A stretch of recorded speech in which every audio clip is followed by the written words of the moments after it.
Bueno, saludos con todos, espero que se encuentren bien. Los contenidos de la clase de hoy consisten en los modelos correlacionales, lo cual les va a servir para que ustedes resuelvan la problemática de cuáles son las clasificaciones actuales de la personalidad.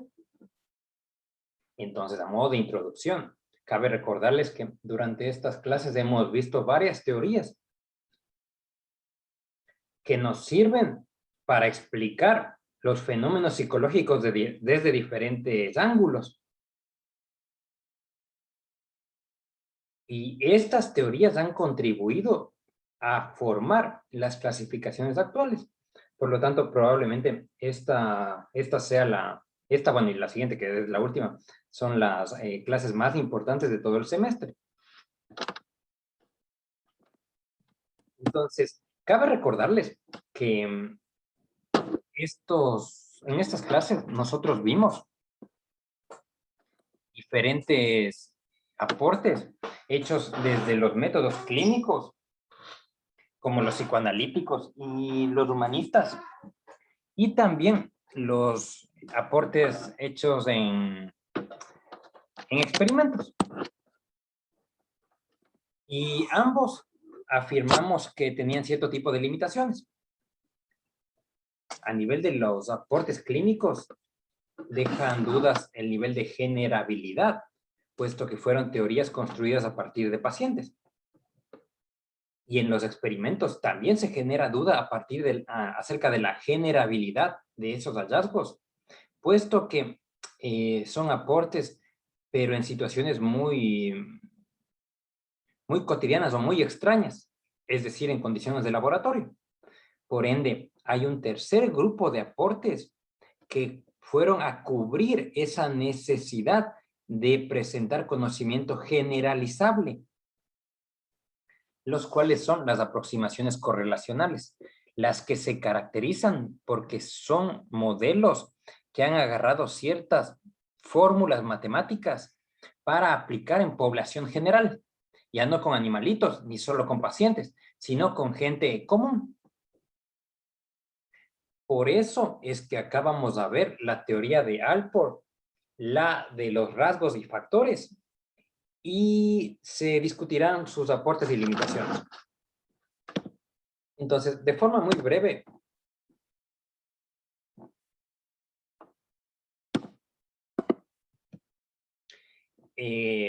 vamos a poner, déjenme mirar, ahí. Esta frase que me llama mucho la atención de Alport. Recordemos que Gordon Alport es el psicólogo más importante en psicología de la personalidad. Entonces, él plantea que existen varios conocimientos de nuestra ciencia. Y entonces que los psicólogos no debemos olvidarnos de que hay ciertos conocimientos que nosotros voluntariamente no los vayamos a usar. Es decir, Alport nos dice, vean, dense cuenta que hay un conjunto de personas que estudiaron la personalidad. Y si usted no quiere utilizar estos conocimientos, todo bien, es su decisión. Pero no se olvide que usted está haciendo una decisión voluntaria al excluir estos conocimientos que les hemos transmitido estos meses. Por ende, Alport, entre varios de los aportes, se resume que el primero consiste en que dio luces de cómo podemos estudiar a la personalidad. Es decir, él creó dos grandes protocolos, por así decirlo. El primero se refiere a que nosotros podemos estudiar la personalidad si agarramos un grupo grande de gente. Y a esto se le llama el protocolo o el método nomotético. Ejemplo, si agarramos una cantidad de 600 o 1000 personas en Paraguay e indagamos su personalidad, estamos aplicando el método nomotético porque agarramos grupos grandes. Lo bueno es que son generalizables, lo malo es que son poco profundos. Y a su vez, Alport plantea que otra forma de estudiar la personalidad es si agarramos un solo individuo y le analizamos a profundidad. Lo bueno es que van a ser datos muy, muy complejos. O sea, va a ser una radiografía muy precisa. Lo malo es que no es generalizable. Entonces, él plantea como primer aporte que hay dos formas de estudiar la personalidad. Y él, aplicando ambas, logró darnos cierto tipo de hallazgos. El primero consiste en la definición, porque si se han percatado, recién ahora vamos a ver una definición de lo que es personalidad. De hecho, de forma intencional se diseñó la clase así, para que entonces entendamos que esta es la definición más utilizada. Y Allport la plantea como que es un conjunto, como un orden cambiante de ciertos procesos psicológicos. Y que ese orden cambiante es el que genera la conducta. Es decir, que la personalidad es una especie de sumatoria de procesos internos que tienen un orden fijo, pero que nosotros sí podemos ir adaptando ciertos mecanismos, como con el moldeamiento o modelamiento. Y también es importante que entiendan en esta definición que Allport plantea que la principal explicación de la conducta es la personalidad. Es decir, que la personalidad no es un constructo que influye en la conducta, sino que la determina. Hagamos una metáfora. Las horas de estudio determinan la calificación de un estudiante. En cambio, el clima influye en la calificación de un estudiante, puesto que determinar significa que tiene una relación causal. Influir se refiere a que simplemente puede variarlo o puede modificarlo, pero puede que no. Entonces, en esta definición se plantea de que la personalidad es un elemento explicativo de la conducta. Por ende, cuando ahora nos preguntemos por qué alguien estudia psicología, Allport nos dice la primera razón, vea su personalidad. También está bueno que analice la libido y el tánatos, los mecanismos de defensa, los arquetipos, las motivaciones, su autoestima, el aprendizaje. O sea, todo lo que hemos aprendido en estos meses. Pero Allport nos dice, vea, no se olvide que la primera explicación es la personalidad, es decir, la tipología de la gente, la cual vamos a ver en unos minutos. Entonces, acá simplemente para mencionar una anécdota que marcó la vida de Allport, puesto que en una ocasión se reúne con Freud y al parecer este segundo personaje interpretó esa invitación de Allport como un pedido de ayuda. Entonces, Freud interpretó que esa reunión era en fines terapéuticos y Allport, que en esa época ya era bastante reconocido en Estados Unidos, lo interpretó como una reunión de colegas.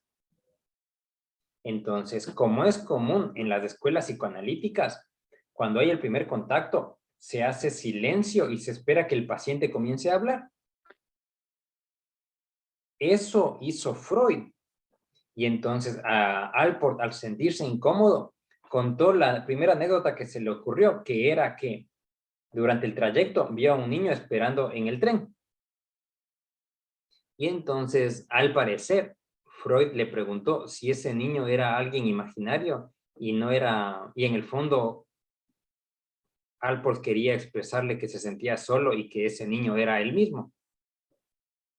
Entonces, Allport tomó esa anécdota para dar la idea de que en ocasiones los psicólogos profundizan demasiado ciertas explicaciones y se debe ir desde un orden distinto. O sea, póngase que alguien estudia psicología, no es tanto por una hostilidad básica que te indica que le odia a la mamá, sino que capaz que la primera explicación es consciente. Por tanto, alguien estudia psicología porque le gusta. Entonces, esto es una reflexión que nos plantea Allport. Tipo, todo bien que sepamos explicar la conducta desde diferentes elementos, pero no se olviden la conciencia. que ese tiene que ser el principal elemento explicativo. No único, obviamente, porque para algo estudiamos los otros. Pero no se olviden que este es del orden. También aportó con una descripción de las personalidades que son maduras o autorrealizadas. Entonces, cuando ustedes escuchan que tal paciente es inmaduro, acuérdense de que si necesitan un recorderis de qué es madurez o cómo sabemos si es que alguien es maduro o no, podemos leerle a Alport, porque acá nos dice, mire, que estas personas son conscientes de sus conflictos. En general, son gente que se trata bien y lo hace con los demás de la misma manera. Que presenta cierto equilibrio en sus emociones, o sea que cuando está contento no es que se vuelve eufórico y cuando está triste no es que se va para abajo, sino en general es estable. Asimismo su nivel de autoestima. No es que con pequeñas cosas ya se cree el dios o la diosa, sino que permanece estable.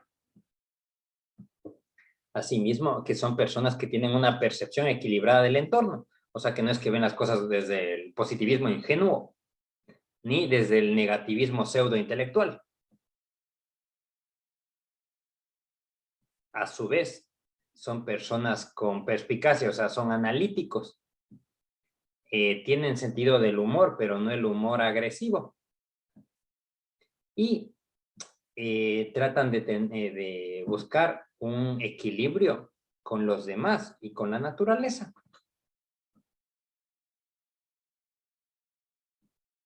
Hasta aquí, ¿qué preguntas hay?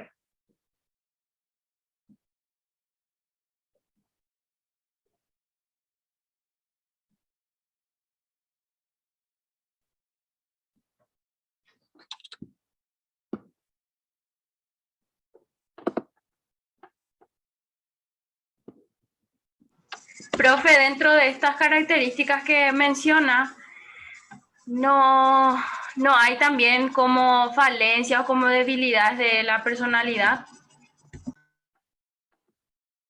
No entendí. En esto de la personalidad autorrealizada. Sí, en esa. No, esta es una descripción que solo nos habla de cuál es el objetivo terapéutico en la personalidad. No nos habla de ese camino para llegar allá.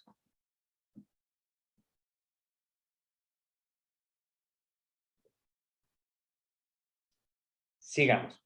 Entonces, esto también saben que les puede servir para que ustedes se hagan un autodiagnóstico de cuáles de estos ya tienen cumplido totalmente o parcialmente y cuáles les faltan.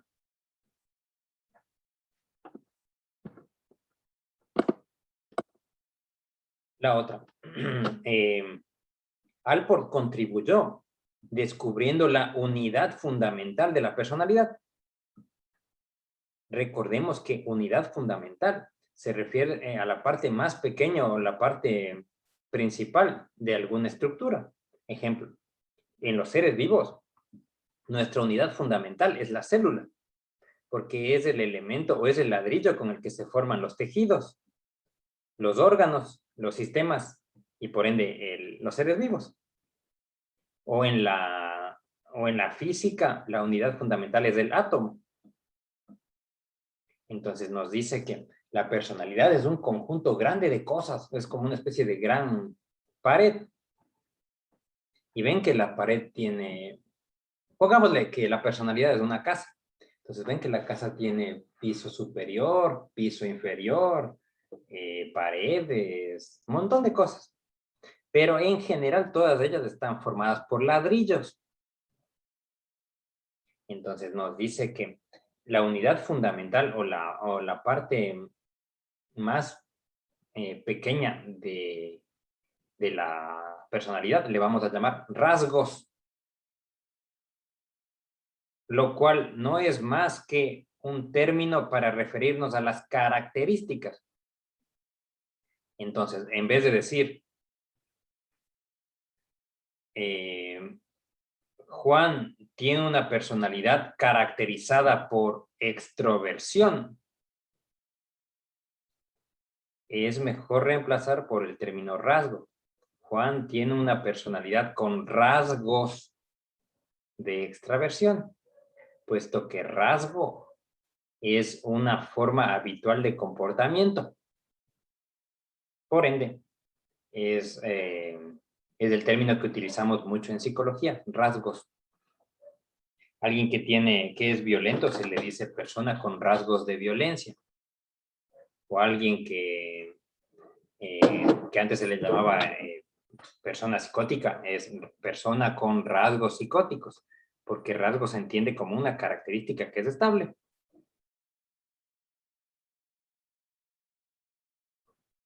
Bueno, entonces,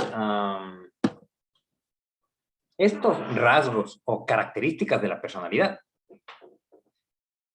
Allport planteó que se van a dividir en tres. Los primeros son exclusivos de aquellas personas que presentan características muy extrañas o tan inusuales que fomenta que se cree un nuevo término. Ejemplo, hace 20 años se creó un término llamado cantinflar, puesto que la forma de actuación de Mario Moreno Cantinflas era tan inusual o tan distintiva que creó una palabra, y entonces ahora existe el rasgo que es cantinflar. ¿Qué se refiere? A la gente que tiene conductas, ¿cómo se puede describir a Cantinflas? Sí. Con humor irreverente, sin ser ofensivo. De hecho, es difícil describir los rasgos fundamentales. O ven que en el libro del Quijote, para esa época, el comportamiento de este caballero era muy extraño, porque era un héroe que, exagero, estaba loco. Entonces se crea el rasgo fundamental llamado quijotesco, o el amor o la obsesión que tenía Narciso con su propia belleza era algo tan raro que creó el rasgo fundamental llamado narcisismo. Entonces, hay personas que tienen comportamientos tan inusuales que crean rasgos fundamentales. Lo mismo Bruto con el hecho de haberle matado a Julio César, su acción fue tan impactante que su nombre fue asociado a torpeza. Y así ha pasado a lo largo de la historia. Bueno, ahora dice que el resto de personas que no son tan inusuales van a presentar dos tipos de características de personalidad. O si reemplazo el término, las personas comunes van a tener dos tipos de rasgos.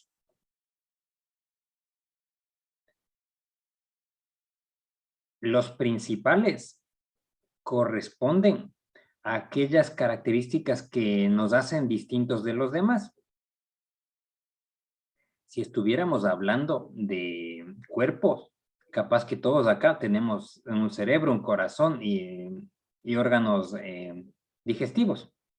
Pero puede que haya algunos de nosotros que tenga el volumen del corazón más ancho. Entonces, quiere decir que los rasgos principales se caracterizan porque son rasgos que le distinguen a la persona de los demás. Si ponemos otro ejemplo, hablemos de la estatura. Ven que puede que los que estemos acá en esta sala tenemos una estatura.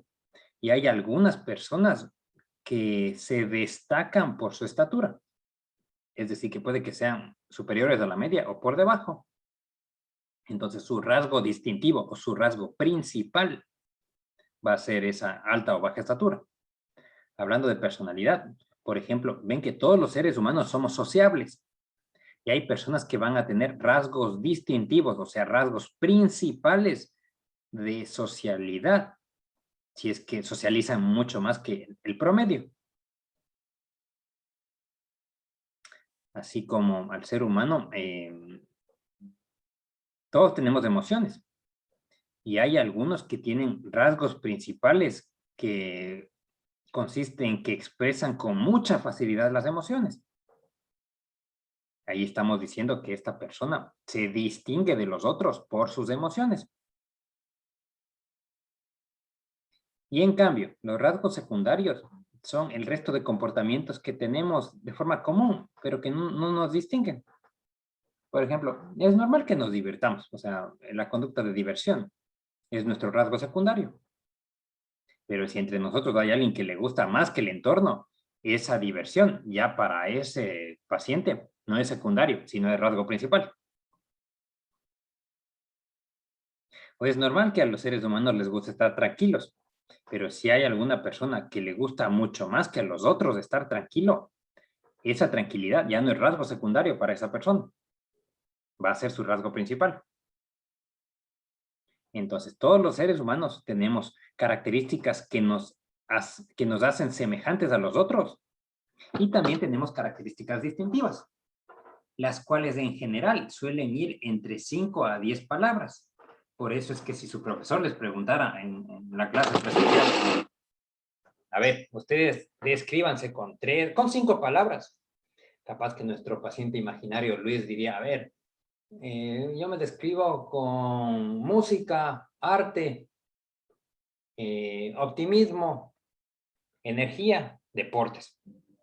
Entonces, fíjense que lo que le hemos preguntado a este paciente es, vea, díganos sus rasgos principales.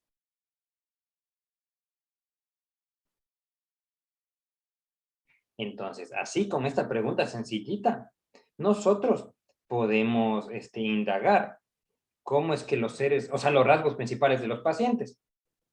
Así tal cual, vea, descríbase con 5 palabras, punto. Dependiendo el nivel de autoconocimiento que tengan nuestros pacientes, van a tener más facilidad o menos. Y cabe enfatizar que la licenciada Mary Duarte, que en su momento fue una de mis tesistas, nos dio una luz muy interesante porque a la observación de ella planteó la hipótesis de que a medida de que se alejaba de las capitales cuando evaluaba la personalidad, los rasgos principales eran más difíciles de ser detectados. Es decir, que a medida de que, según lo que ella planteaba, de que nos alejamos de las grandes ciudades de Paraguay, la gente le cuesta más identificar cuáles son los rasgos que le hacen distintos a los demás. Esto podría explicarse por la psicología cultural, ya que en ciertos países como Paraguay se manejan valores de colectivismo. Por lo tanto, se premia tener comportamientos igualitos y se penaliza generar comportamientos distintos. Por lo tanto, ese valor del colectivismo puede que esté explicando, perdón, ese valor del colectivismo explica esa hipótesis planteada por Duarte. Hasta aquí, ¿qué preguntas hay?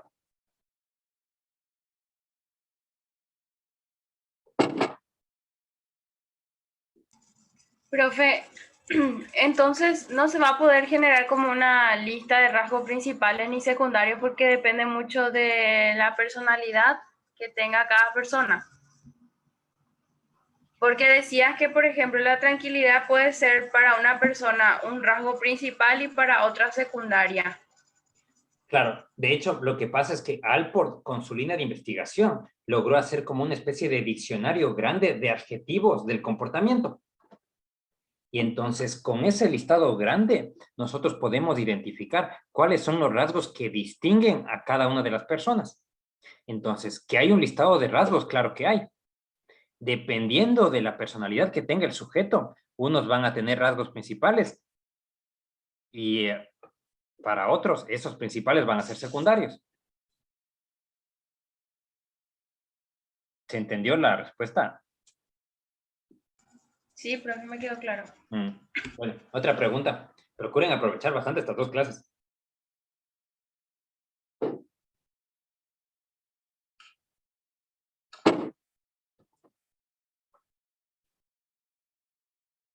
Sigamos. Entonces, Alport también le dividió a estos rasgos con otra clasificación. Nos dice, ¿sabe qué? estos rasgos también, o sea, podemos dividirles según su nivel de utilidad.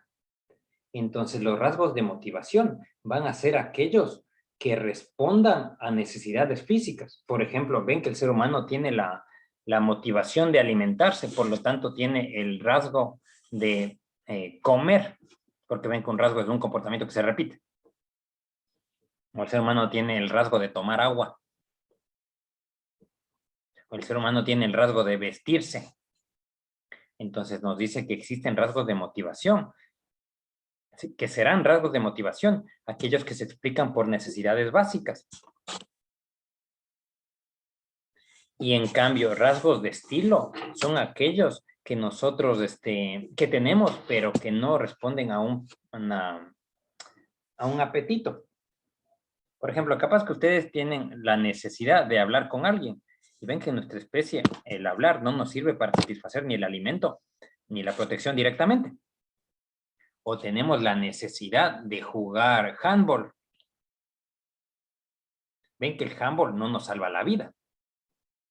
Por eso es que Alport nos dice, vean, hay comportamientos habituales, es decir, rasgos, unos que tienen una explicación más biológica porque son indispensables, y otros, en cambio, que tienen menor poder. Entonces nos dicen, miren que estos rasgos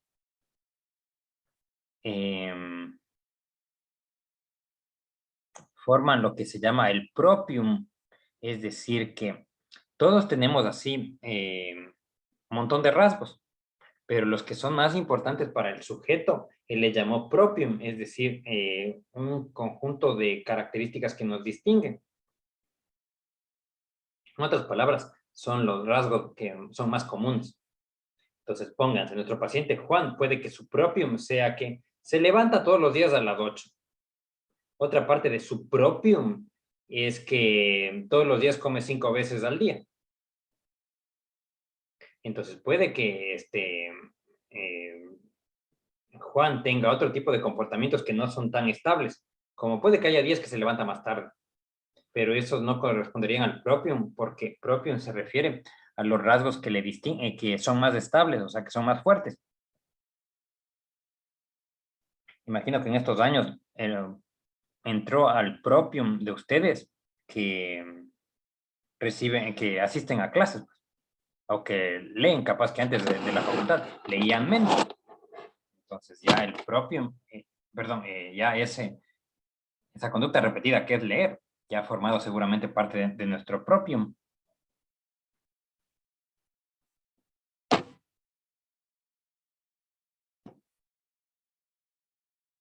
Bueno, estos son elementos de la motivación que me parece que no vamos a desarrollarle. Sí, lo que acá les quiero enfatizar es que Alport también descubrió, miren, que todos los seres humanos tenemos cierto tipo de apetitos que son independientes a las necesidades. O sea, los autores que vimos tiempo atrás nos decía que primero necesitamos tener el hambre y después nos da ganas de comer. Y Alport plantea, miren, que no es raro que encontremos en nuestra vida y en nuestros pacientes apetitos que no se explican por nada. O sea que hay gente que tiene ganas de jugar fútbol y es solo jugar fútbol. Y eso no es que es por líbido, no es que es por agresividad, ni por un mecanismo de defensa, ni como le quieran llamar, sino lo que pasa es que para este ser humano necesita jugar fútbol. O puede que haya otra persona que necesita sí o sí comer, no sé, qué sé yo, pasteles, no por hambre, no por ansiedad, ni por arquetipos, ni por cualquier otro tipo de cosas que hayan aprendido en las teorías anteriores. Ya que Alport nos dice, mire, lo que pasa es que hay motivos que son autónomos. O sea que en un comienzo, capaz que el ser humano jugaba fútbol para competir con sus compañeros o comía pasteles por hambre. Pero estas motivaciones llegaron a ser tan importantes para el sujeto que ya son independientes. Entonces le podemos interpretar como apetitos ya, ¿cómo se llama? Apetitos autónomos. Entonces, usualmente estos motivaciones o apetitos autónomos tienen una carga simbólica muy importante. Ejemplo, me gusta utilizar esa cosa de este dicho que se maneja en mi país, que creo que lo dijo Galeano, no me acuerdo muy bien, según lo que escuché hace pocos días. Que ven que hay un chiste que te habla de que los seres humanos pueden cambiar de casa, de carro, de pareja, de perro, de lo que quieras, pero de lo que no puedes cambiar son los colores de tu club.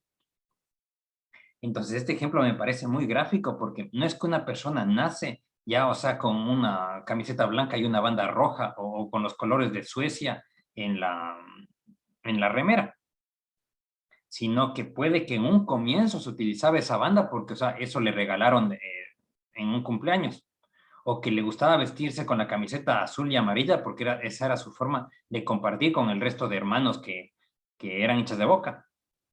Pero lo que pasa es que hay cierto tipo de apetitos que van pasando el tiempo y ya se vuelven autónomos. Entonces, esta persona ya sí o sí, por más que tenga otra ropa y por más que ya no le interese juntarse con sus hermanos, ya tiene ese apetito de seguir a River. Y asimismo, ustedes van a encontrar cierto tipo de elementos, como puede que haya, fíjense, gente que tiene algún tipo de creencia, que en un momento la siguió, capaz que para adaptarse al grupo, para canalizar su tánatos, explíquenle como quieran.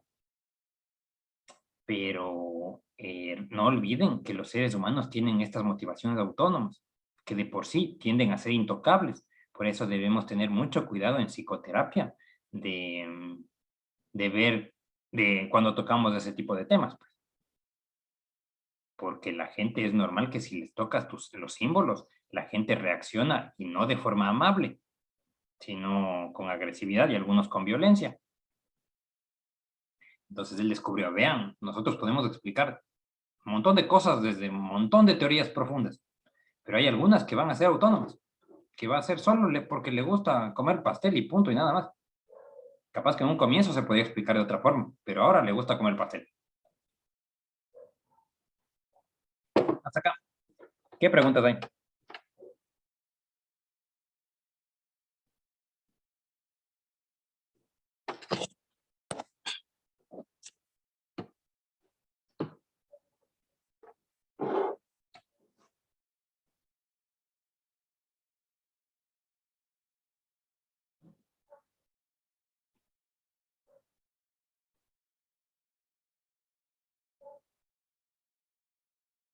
Ninguna.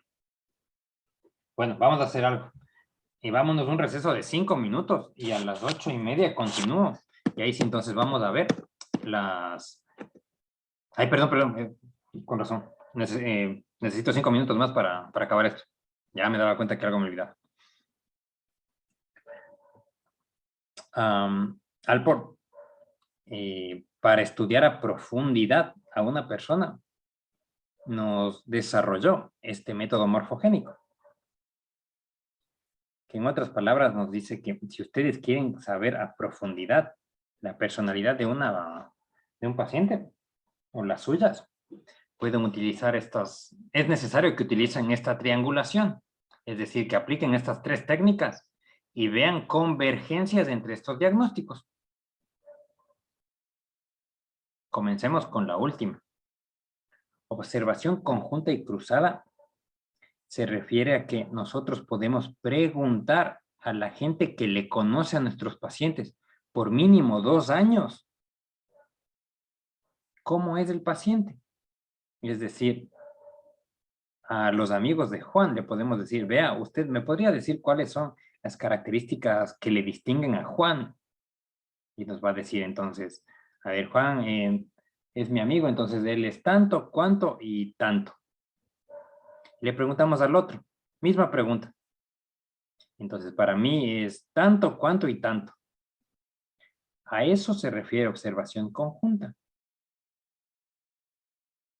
Y cruzada significa que estos 2 jueces ya se juntan y comparten el diagnóstico para que lleguen a una conclusión. Entonces, ustedes podrían ser observadores de cualquier persona que le conozcan mínimo por 2 años, puesto que este es el tiempo que se requiere para que los comportamientos se estabilicen, ya que antes de los 2 años es normal que influya el efecto novedad, el enamoramiento o cierto tipo de recelo social. Pero ya después de 2 años, ya la gente es como que se relaja y ahí sí ya muestra cómo son. Por eso es que es común que si hablamos a nivel de las relaciones de pareja, existe una especie de punto de corte antes del año o de los 2 años, puesto que ya cuando pasas esa línea, ahí sí ya tienden a tener más estabilidad, pero antes puede que sean relaciones de otra naturaleza. Entonces, para nuestro ejemplo, le queremos conocer a nuestra paciente Sandra a profundidad a nivel de su personalidad. Y entonces nos dice, utilice como método la observación conjunta y cruzada, es decir, encuentre 2 jueces que le conozcan a Sandra. Y juez significa alguien que te conoce por 2 años. Capaz que varios de ustedes se conocen por más de 2 años, así que mutuamente podrían ser jueces.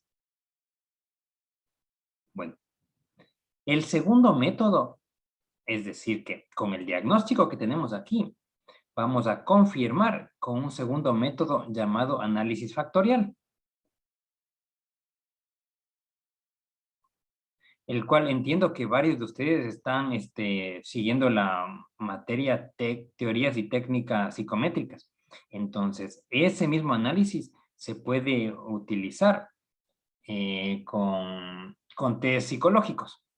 O sea, hay instrumentos que han sido, perdón, en general los instrumentos se utilizan análisis factorial para mostrar que, que presentan validez estructural. En otras palabras, que este análisis factorial es una técnica matemática que nos permite reducir datos. Entonces, todas las características que tiene una persona en una persona, con análisis factorial podemos reducirlas. Bueno, por eso entonces esto no voy a desarrollar a profundidad, puesto que no compete a esta materia. Entonces vamos a concluir que este análisis factorial es una técnica matemática para tener evidencia cuantitativa. Esta es de evidencia observacional. Cualitativa podemos llamarla, porque la gente escribe. Esta es cuantitativa. Y el tercero es otro método cualitativo, que consiste en analizar el discurso. Discurso se entiende a lo que la gente habla, escribe, habla o escribe, incluyendo lo que publica. Es decir, que el análisis de contenido podemos hacer a partir de lo que la gente dice, lo que la gente se calla también, o también de lo que la gente escribe. En la época de Alport se analizaban los diarios, o sea, querido diario. Ahora el análisis de contenido se hace con lo que la gente publica, como los memes o los likes o el tipo de foto que sube. Entonces, con esos materiales actuales, también podemos hacer un análisis de contenido, el cual es un método complejo, pero para resumirles, consiste en esto, que sea en el discurso o en el escrito o en la publicación, sea cual sea, el paso 1 es que identifiquen cuáles son los elementos que se repiten. Nuestro paciente Juan, imaginen que comparte una cantidad N de memes. Entonces vemos toditos los memes de Juan. Nos dice, a ver, el paso 1 es encuentre algún elemento que se repita y me doy cuenta que, mire, él repite memes que tienen un perro. Entonces apunto, perro es lo que se repite. ¿Qué más se repite? Un perro y al lado veo que hay un niño. Entonces, el otro elemento que se repite es un niño. Si estamos hablando del discurso, entonces podríamos analizar un discurso de campaña. Pónganse entonces que un candidato va y habla que la pobreza es tanto, que para sacar al país necesitamos eliminar la pobreza, que al recorrer el país encontró muchos problemas con la pobreza. Fíjense que en esas 3 líneas, el elemento que se repite es la pobreza. Entonces, el paso 1 consiste en encontrar la repetición de ideas o de objetos. Por eso, si ustedes hablan con alguien que les habla mucho de su papá o de su mamá, y al toque pueden hacer un pequeño análisis de contenido y algo tiene con el papá o la mamá. O si habla mucho del perro, que habla mucho del gato, que habla mucho de tal persona, es como, algo hay ahí. Ahora, ese algo tiene que ser complementado con a qué está relacionado ese algo. Es decir, proximidad. Se refiere a que encontremos cuáles son las asociaciones que tienen los elementos repetidos. Hace un ratito con nuestro paciente Juan, dijimos que sus memes suelen tener perros y suele tener un niño. Ya bueno, entonces, ¿cómo están? O sea, ¿el perro va junto al niño? O en el otro ejemplo que podríamos pensar de nuestra paciente Sandra, que habla bastante de la mamá. Ya entendimos que habla de la mamá, pero cuando habla de ella, ¿junto con qué otro elemento está? Entonces, póngase Sandra, capaz que piensa, mi mamá es muy conflictiva. La otra vez tuve un problema con mi mamá. Ya me tiene harta mi mamá. Fíjense que lo que se repite es mamá. Y lo que está atrás o después de la palabra mamá son emociones negativas. Entonces, acá estamos descubriendo que tiene emociones negativas con la mamá. En este ejemplo es facilito, pero ya en la vida real no siempre es así, puesto que la gente hay veces que se calla o que nos quiere mentir. Entonces, nosotros al analizar los silencios o qué elemento le antecede o está después de la palabra que se repite, podemos pillar qué es lo que quiso decir en el fondo. Aunque ni el paciente ni cuenta se da. Ejemplo, los que hacen psicología política hacen eso del análisis del discurso, porque ven que no es muy difícil, o sea, hablar con oratoria y dirigirte al público y convencer a la gente. Pero los psicólogos que se dedican a la política, lo que hacen es que separan esas palabras para encontrar el mensaje que está oculto. No lo que la persona quiere decir, sino lo que está detrás de ese mensaje. Por ende, es una técnica compleja, pero a donde quiero llegar es que mediante el análisis de lo que la gente escribe, también podemos llegar a una profundidad importante para conocerle. A la actualidad, ustedes podrían utilizar ciertas aplicaciones o páginas web en donde te muestran cuáles son las palabras que más se repiten en tus publicaciones. Y ahí ustedes pueden identificar que también pueden conocer a la gente, pues. Porque si se repite algo, el jaja, el qué sé yo, el pega o sabrá Dios qué, es un buen indicador de cómo es la persona, pues.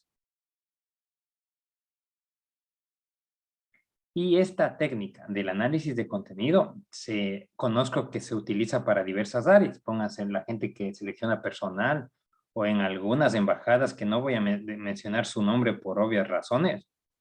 Se sabe que analizan las redes sociales para saber si es que eres un ciudadano que vas como turista o un posible terrorista. Entonces, quiere decir que esto que nos ha enseñado Alport es una técnica interesante, puesto que consiste en triangular 3 fuentes de diagnóstico.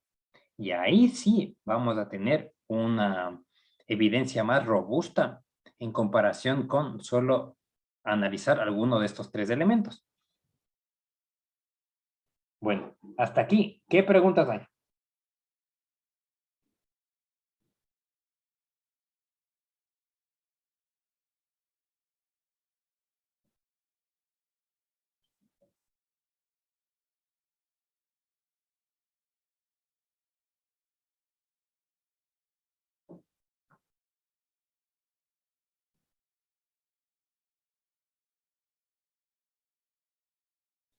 Ninguna. Entonces, a las 8:45 seguimos con la clasificación actual, que es la teoría de los rasgos y factores. Y ahí ustedes ya van a comenzar a aprender cuál es su personalidad. Entonces, seguimos a esa hora.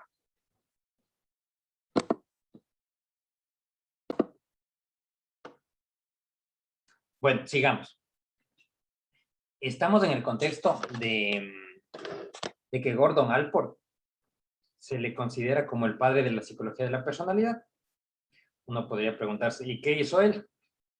Entonces, gracias a que él definió qué es personalidad y generó un conjunto de estudios para recoger adjetivos de cómo la gente se describe en diferentes países, se logró formar una especie de diccionario grande que unificó el lenguaje de los estudios de personalidad, así como una especie de DSM, pero de rasgos.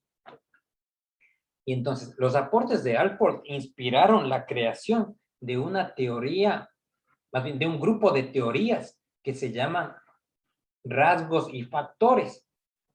Entonces, dentro de estas teorías hay un modelo que es el que se usa con mayor frecuencia ahora. Entonces, entendamos, ven que hay un grupo de teorías psicoanalíticas y dentro de esas teorías hay modelos que se llama el freudiano, el analítico tanto, el de Jung, el de Horney. Entonces, ¿qué quiere decir? Que un modelo es una explicación de la mente y un grupo de modelos forman teorías. Es decir, es como una escuela de pensamiento. Entonces, acá vamos a hablar sobre un autor que se llama Hans Eysenck, con ciertas frases que son muy, muy famosas en su historia.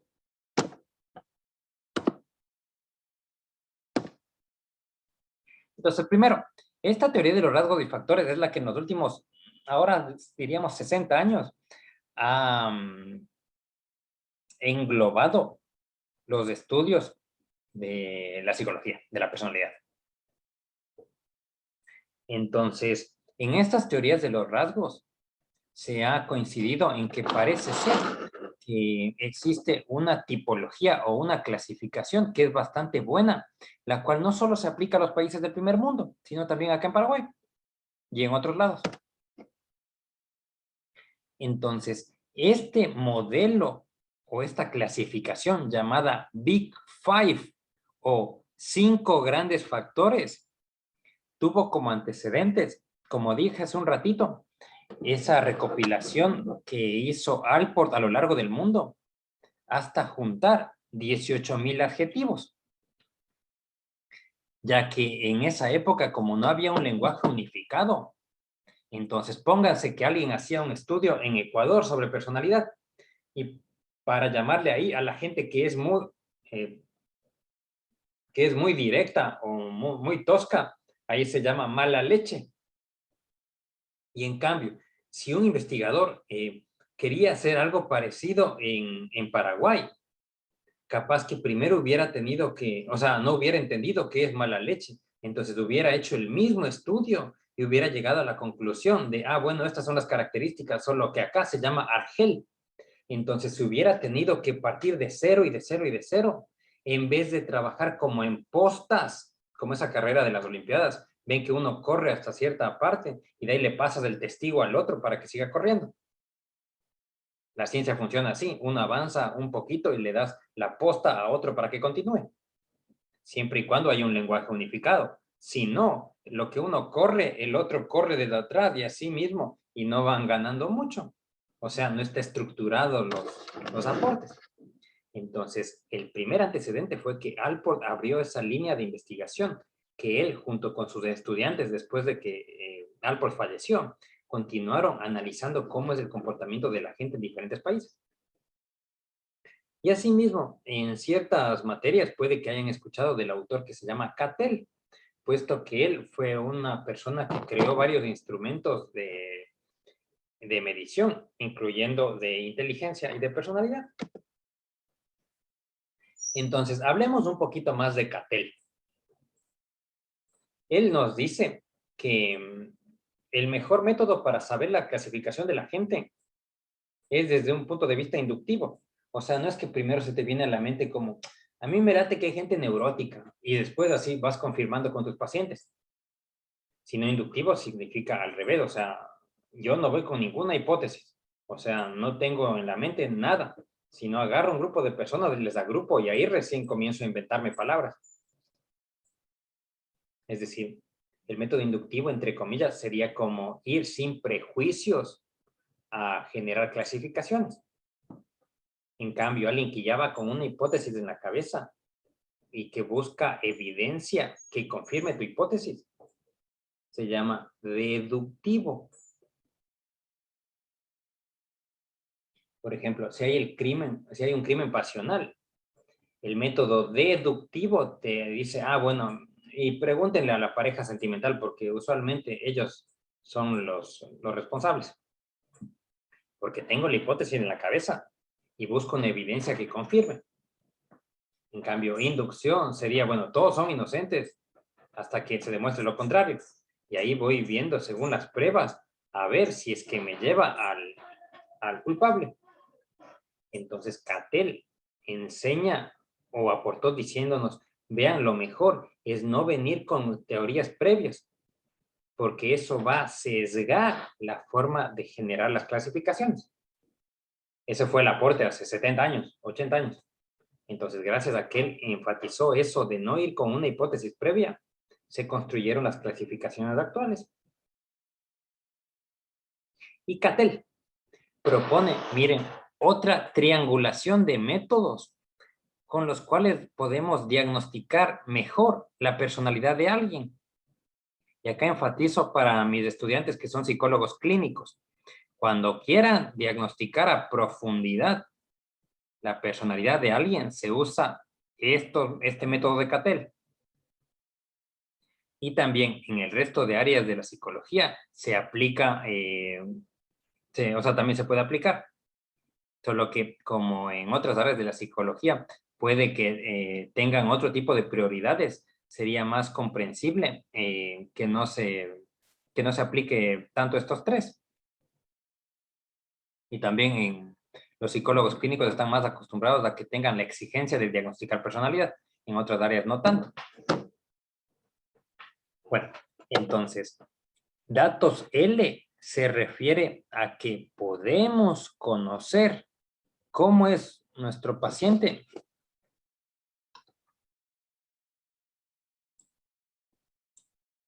si evaluamos a jueces. O sea, lo mismo que hace un ratito se llamó observación cruzada y conjunta. Acá Cattell le llama historias de vida. En cambio, los datos Q consisten en preguntar a la gente sobre sus rasgos principales. Por ejemplo, a nuestro paciente le decimos, bueno, ya nos está contando la historia de su problema. Y le decimos, bueno, a ver, entonces, usted podría describirse cómo es. Y Juan nos va a decir, soy sociable, soy divertido y soy optimista. Entonces, esos son autoinformes. O sea, indagarle al paciente qué es lo que sabe de su propia personalidad. Obviamente no con esa pregunta, sino, como les dije hace un ratito, describas en 3 o en 5 palabras.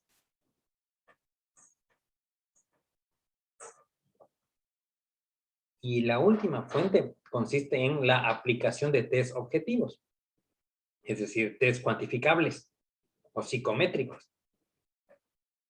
Por ende, nos dice entonces que para obtener un diagnóstico preciso, lo ideal sería que usted triangule. Si no se puede, usted lo que puede eliminar son el historial de vida y quedarse solo con autoinformes y con test objetivos.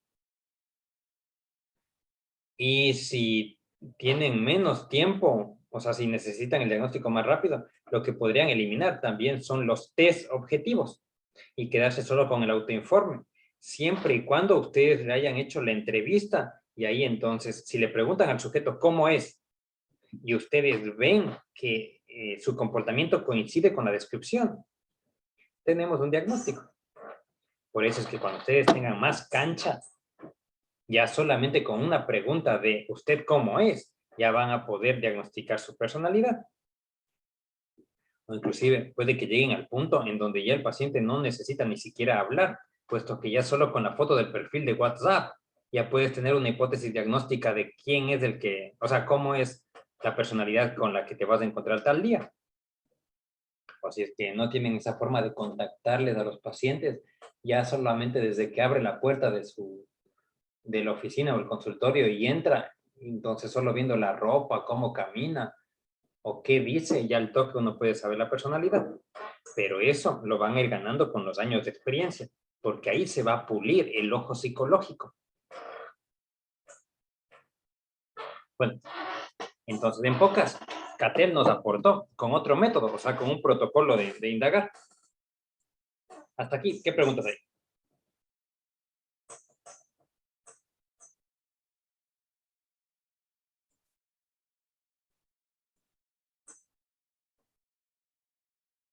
Súper claro, profe, gracias.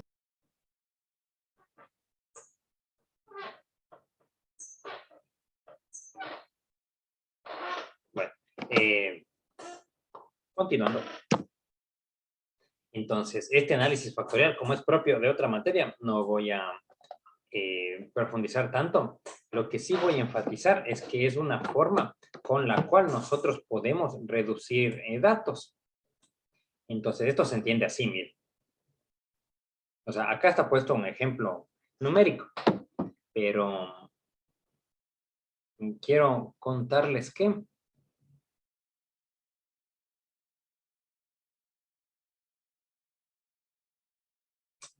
no tengo un gráfico.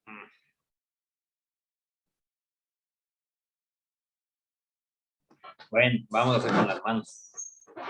Entonces, ven que Alport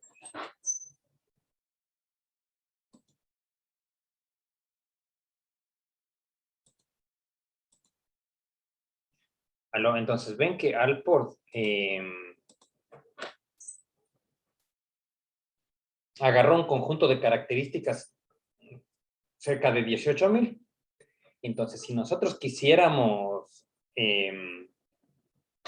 describir a alguien con esas 18,000 características, tendríamos que aprendernos de memoria y sería un procedimiento durísimo. Entonces, Alport lo que se puso a pensar, junto con otros teóricos, es qué pasa si es que analizamos alguna forma en donde se pueden resumir los datos. O sea, si es que hay algún tipo de patrón en esos adjetivos y entonces vamos denominándoles de otra forma. Entonces, Alport, bueno, y otros autores lo que hicieron, bueno, específicamente en este caso fue Cattell, no Alport. Entonces, diseñaron un plano cartesiano. Y entonces ponían en cada uno de los lados cierto tipo de características, o sea, ciertos adjetivos. Por ejemplo, la cantidad de tarea que hace una persona y su cantidad de autocontrol emocional. Entonces iban poniendo para cada uno de los pacientes cuánto sacaba en esta escala de culminar las tareas y cuánto sacaba en esta escala de autocontrol emocional. Y ahí entonces unían los puntos para ver qué se formaba. Y entonces, si es que se formaba una línea recta, o sea que el paciente que sacó alto acá, también saca alto acá, y el paciente que sacó bajo aquí, lo hace semejante en el otro eje. Es decir, si se forma así como una especie de recta que está inclinada, sería algo así como esto. Entonces, miren, el eje vertical, el eje horizontal. Entonces tenemos una línea que une los puntos. Entonces, a esta flecha, estos autores dijeron, ya buenazo, entonces, bauticémosle con un nombre. Y entonces, este nombre va a reemplazar a estos dos rasgos. Ven que hace rato era cumplir tareas y autocontrol emocional. Entonces, si existe esta línea, ya podemos eliminar estas palabras y con una sola resumimos los datos. Entonces, eso hicieron con las 18,000 hasta encontrar patrones. Y de ese resumen volvieron a identificar si es que esas palabras, o sea, si es que estos valores se podían resumir más y más y más. Y así entonces de esos 18,000 se pudo encontrar 5 áreas. Dicho en otros términos, entonces, el análisis factorial es una técnica que sirve para varias cosas. Y una de ellas consiste en analizar datos. Entonces, pónganse que tenemos un test que tiene 20 ítems.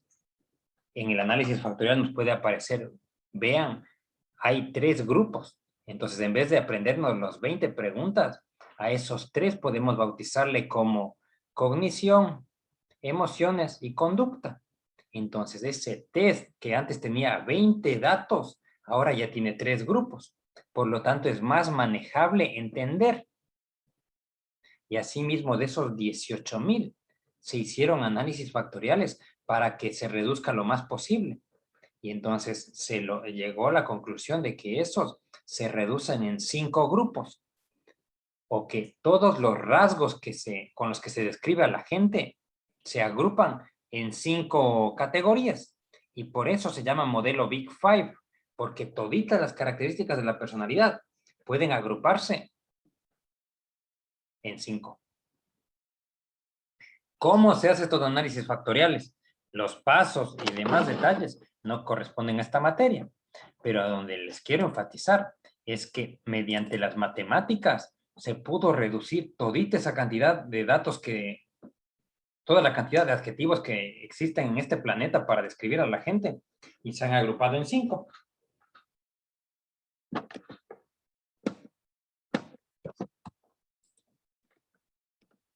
Entonces, aquí está explicado de una forma más en texto lo que les he mencionado. Por ende, vamos a continuar con estos elementos.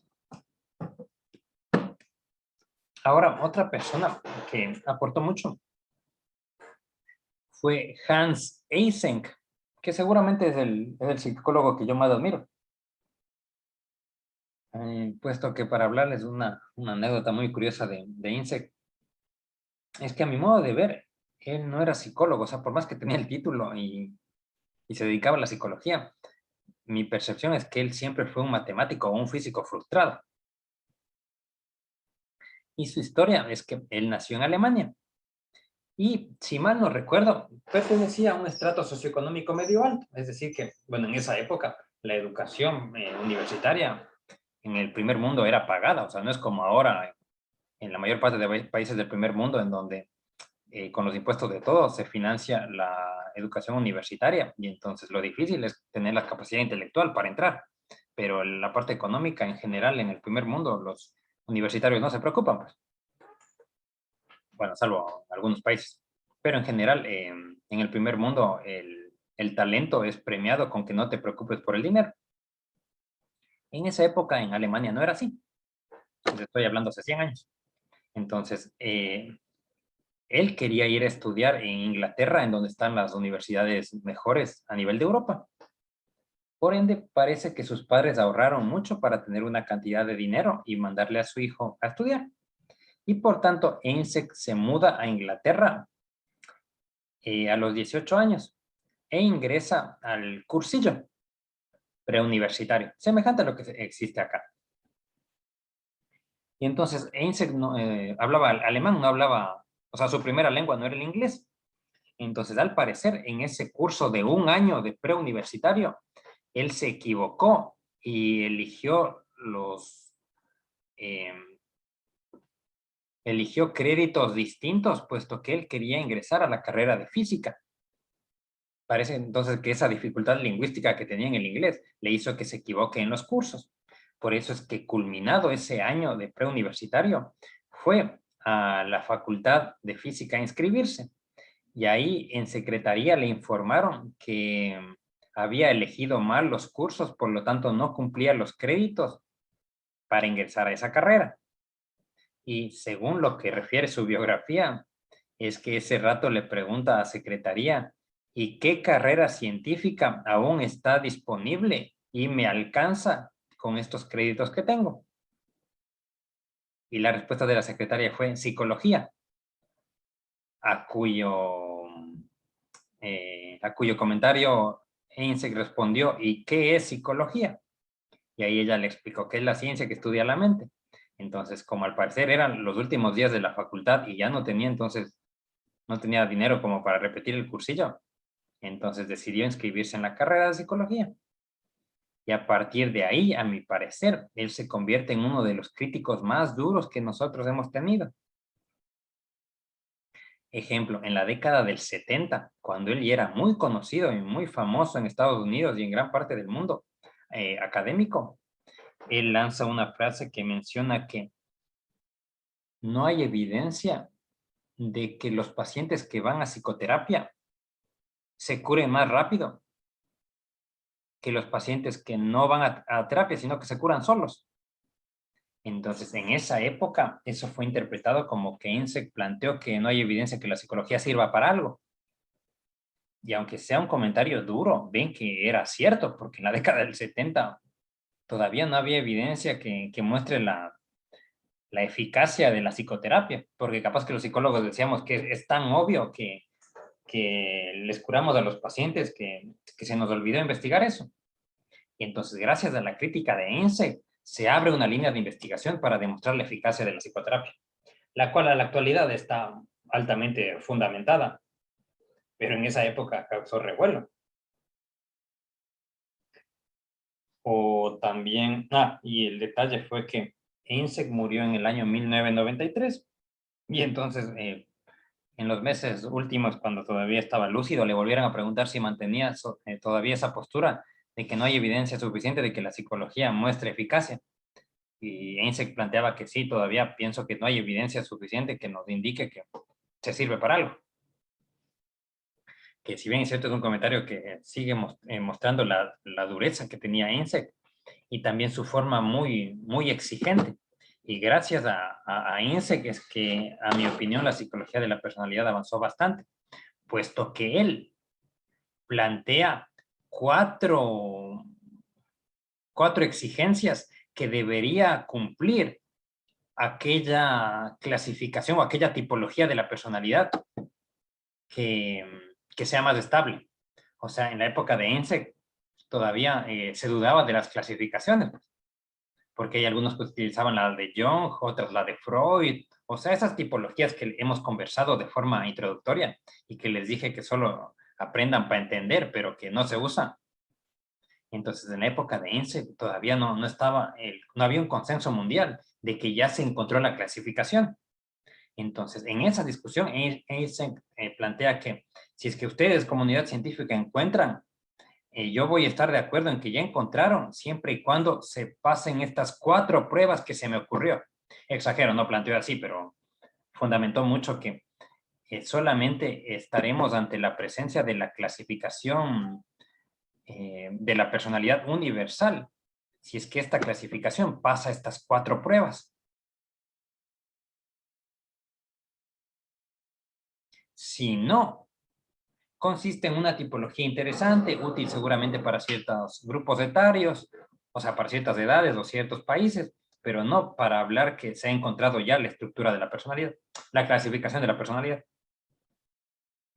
Y entonces, estos son los 4 requisitos que planteó Einstein. El primero dice que sí es cierto que el Big Five es la clasificación que se estaba buscando desde hace décadas. Deben existir pruebas psicométricas, es decir, que deben existir varios test construidos en base a esa teoría y que pasen también las validaciones en cada país. O sea que si se ha construido un test que mide 5 partes de la personalidad, cuando ese test vaya a diferentes países y se hagan los análisis factoriales, tendría que también los ítems agruparse en 5 grupos. Porque la teoría te dice que hay 5 grupos de la personalidad. Entonces, la evidencia con los análisis factoriales te tendría que mostrar que los ítems se agrupan en 5, no en más ni en menos. Entonces, esta prueba se puede considerar que ya se superó desde hace varios años, puesto que se han construido varios instrumentos, el cual uno de ellos es el, a ver, déjenme apuntar acá. El más común es el NeoPR, es el inventario de personalidad revisado, de neuroticismo, extraversión y apertura. Entonces, este es un test que mide en 240 ítems la personalidad.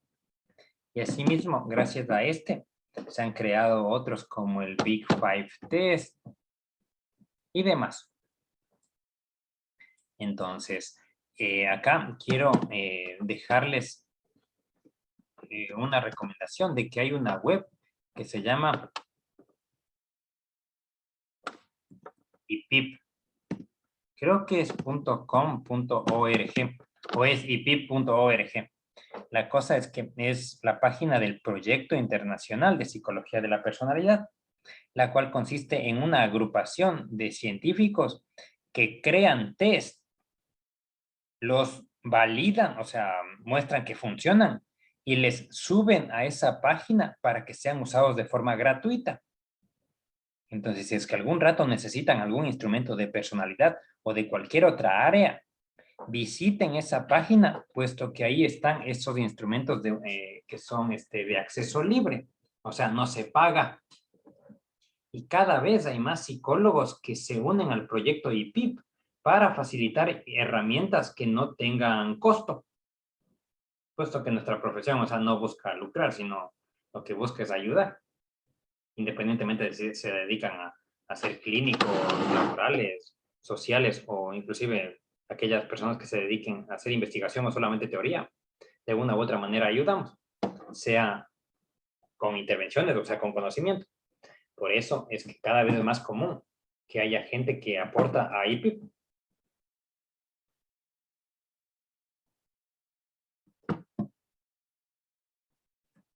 Segundo, nos dicen, si Einstein estuviera vivo, ustedes, o sea, habrán descubierto la clasificación universal si es que estos 5 factores muestran evidencias de que son heredados. Es decir, que si uno de los padres tenía tal rasgo, tal factor, su hijo sí o sí tiene que tener. Si es que no hay eso, entonces comienza a tambalear su clasificación. Y fíjense que este indicador era el que tambaleaba con las otras clasificaciones que hablamos, como la de Hipócrates, porque ven que puede que ahí haya personas que eran sanguíneas y el hijo le salió flemático y la mamá tampoco es flemática. Y aduciendo que sean hijos de ambos, ven que ahí diríamos, no, aguanten, acá no está siendo hereditario, entonces no hubiera pasado la prueba de Einstein. Por eso es que él nos dice, estaremos ante la clasificación si superamos la prueba de la herencia. Y esa también se comenzó a identificar desde la década del 90, a partir de los estudios hechos con gemelos. Acá nos referimos a los más avanzados, que son los estudios con gemelos en adopción y separados al nacer. Porque ven que hay gemelos que les dan o sea, que van a orfanatos. Disculpen si hay otro tipo de término y esa palabra suena ofensiva, pero es la que conozco. Entonces, en esos orfanatos, ven que hay parejas que les llevan a los dos gemelos o que se llevan solo al uno. Entonces, con estudios longitudinales, se ha hecho un seguimiento de qué pasa con la personalidad de aquellos gemelos que son criados por ambientes familiares distintos. Ven entonces que al hacer el análisis de la personalidad, vamos a identificar que ambos fueron criados en ambiente distinto. Por eso, si es que ellos tienen similitudes en su personalidad, no se explica por factores sociales, sino solamente por el factor hereditario, por el factor biológico. Entonces, en esos estudios se ha también comprobado el nivel de la herencia, o sea que los gemelos se parecen muchísimo entre los dos, aunque hayan sido criados en otros lados. Y asimismo estos gemelos se parecen más a sus padres biológicos, aunque nunca les hayan visto. Bueno, más allá del nacimiento, obviamente. Por eso es que en los países más organizados acerca de la adopción, te tiene que mostrar sí o sí quiénes fueron los padres de los niños, o si no hay un problema para la selección, porque los padres que adoptan tienen que ver, o sea, a qué se dedicaba el padre, la madre, la estatura, la etnia y un montón de cosas para saber. Porque, como les digo, hay evidencia muy robusta que te indica que por más que les den un ambiente muy bonito, lo que más va a influir es la herencia.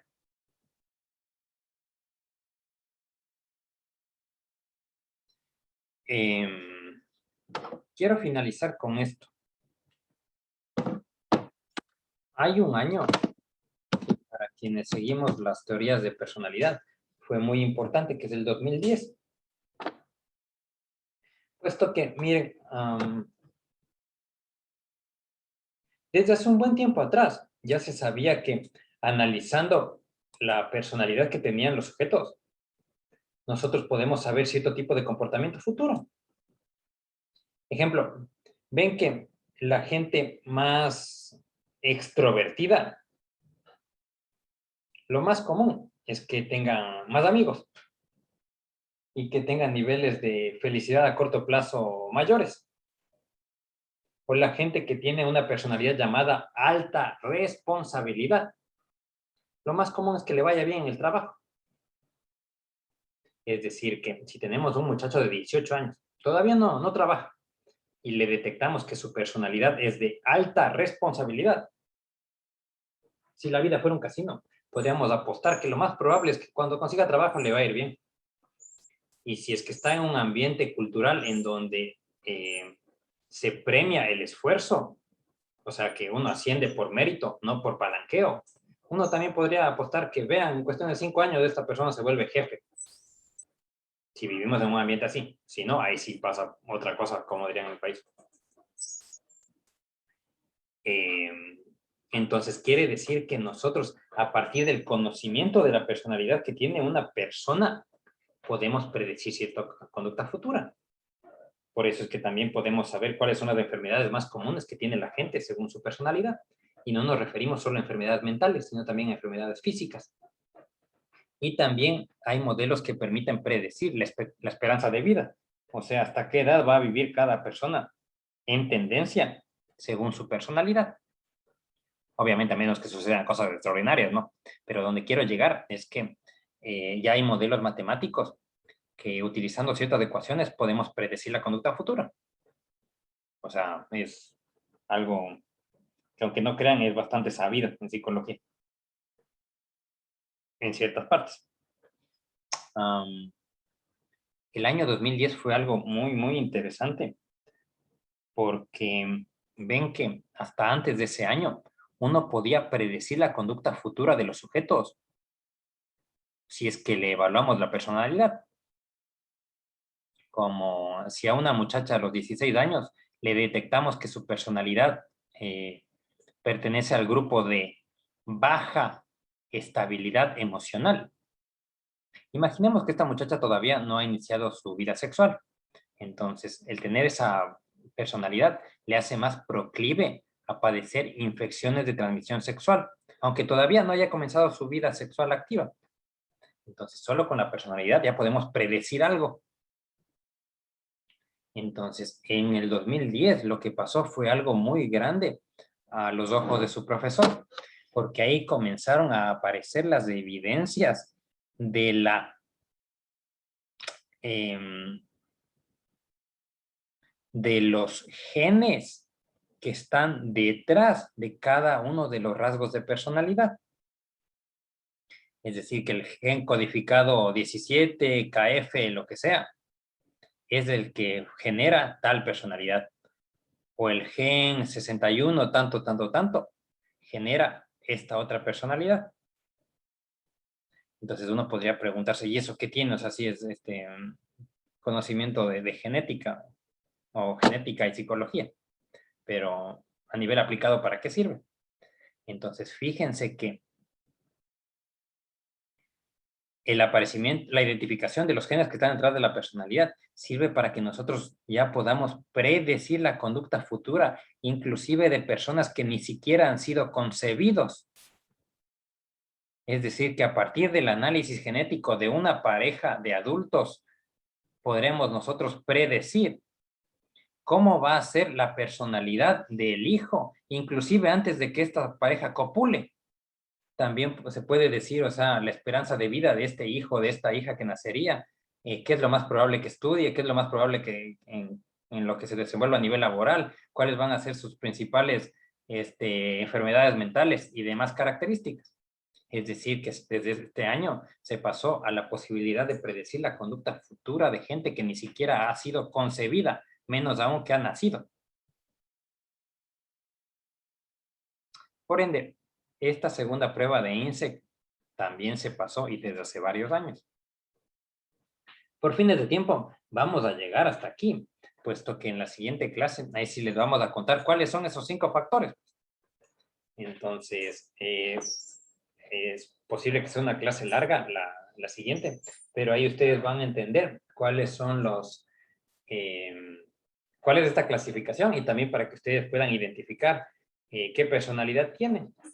Entonces va a ser bastante amena esa clase. Bueno, en el resto de tiempo que nos queda, quiero escucharles si tienen alguna pregunta. Mientras tanto, vayan poniendo sus nombres en el chat, por favor.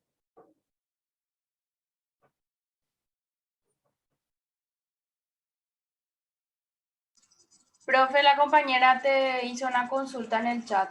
Ah, buenas, gracias. Ahora a ver.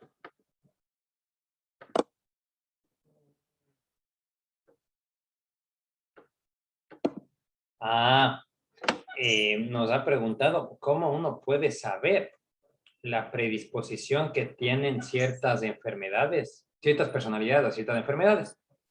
Entonces, yo lo que les recomiendo es buscar artículos en donde ustedes pongan algo así como rasgo de personalidad y enfermedad física. O si les interesa un área específica como diabetes y personalidad, o autismo y personalidad. O sea, la enfermedad que les interese con el término personalidad o rasgos de personalidad. Y ahí te va a mostrar a cuál es es más proclive cada uno de los rasgos. Y enfatizo, esto es algo muy conocido, o sea, no les va a dificultar encontrar información incluso en español.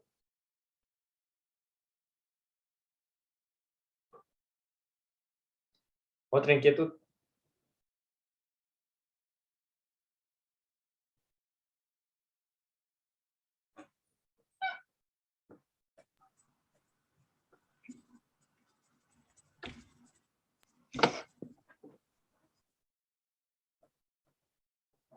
Profe, no sé si ya llegamos a lo que es el Big Five. Siempre tengo esa duda sobre el tipo de personalidad de alta estabilidad y baja estabilidad al momento de la corrección de los percentiles y demás. Claro, uno de los rasgos se llama, o sea, una de las formas de ser puede ser alta estabilidad o baja estabilidad. Entonces, en cada instrumento utilizan diferente tipo de nombre para llamarle a eso. Entonces, en cada test tienen que fijarse si le llaman neuroticismo, o sea, que el nombre que utiliza para llamarle. Entonces, lo que yo les puedo recomendar es que más allá de los nombres que utilicen ciertos autores, deben entender qué es lo que está por detrás. Entonces, inestabilidad emocional se refiere a la gente que es muy cambiante. Entonces, si las preguntas que tiene tal test te preguntan, o sea, si las preguntas de tal test están indagando cuán cambiante eres, entonces altos valores en ese nivel de cambio significa que eres inestable. Y en cambio, si tienes bajos valores en eso de cuán cambiante eres una persona estable. Es decir, que más allá de cómo le llame un autor u otro, nosotros debemos entender qué mide el test. Y así vamos a poder entender mejor.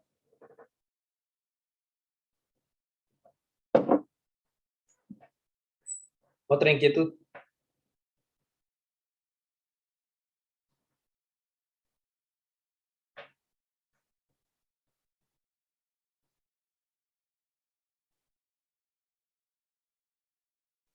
Bueno, hasta aquí vamos a llegar. Entonces, me parece que tenemos una clase más o dos. También les adelanto que hay una posibilidad de que capaz que no nos alcance el tiempo y entonces tenga que hacer una clase más. Si es que se les complica por tiempo, puede ser asincrónica, pero la cosa es que sí necesito terminar con los contenidos apropiados. Entonces, veamos cómo nos va la siguiente clase. Ahí vemos sobre esa necesidad y organizamos. Porque como les dije, seguramente van a haber inconvenientes y dificultades, porque es año inusual. Pero la cosa es que no olviden que su profesor va a tratar de encontrarles solución ante estas situaciones.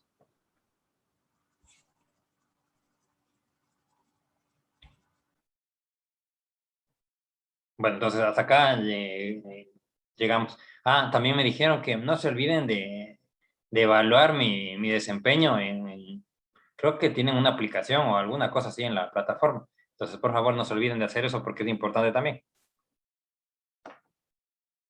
Bueno, profe. Ya, entonces, nos vemos la siguiente clase.